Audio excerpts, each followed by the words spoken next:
呀，国防部长郭立雄今日去到立法院报告，强调要改革国军。原本官兵敢若会当带团出国佚佗，即马嘛要开放自由行。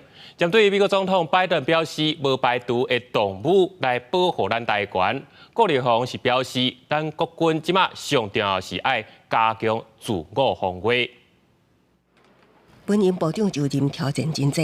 外界放大检视安全领军，国防部长郭立雄初日头一摆到立法院外交甲国防委员会进行业务报告，针对美国总统拜登5摆表态，无排除动用武力保护台湾。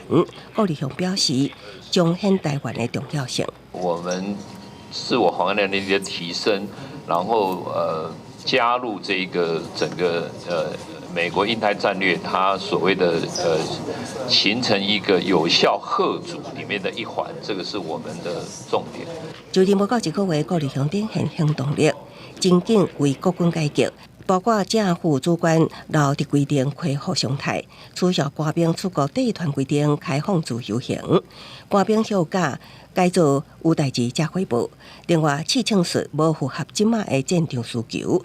郭立雄也要改，强调专注战分本务，其他用减法处理。传统那个突刺的那一种比较不具有近战格斗的部分呢，我们会加以取消。就是看到什么问题，那我们就把它剪掉，这样直接剪掉。不过国军最近定传出自伤案，数据显示，甲去年同期比，今年1到5月自伤案件加2.3倍。面对军中心腹自伤能力不足，立委认为应该加速予官兵寻求民间心腹协会。郭立雄答应会建议。台美深化军事交流，台美国防产业论坛初日登场，前美国太平洋陆战队司令卢德、美台商会长韩如碧、美国军火商代表团拢出席。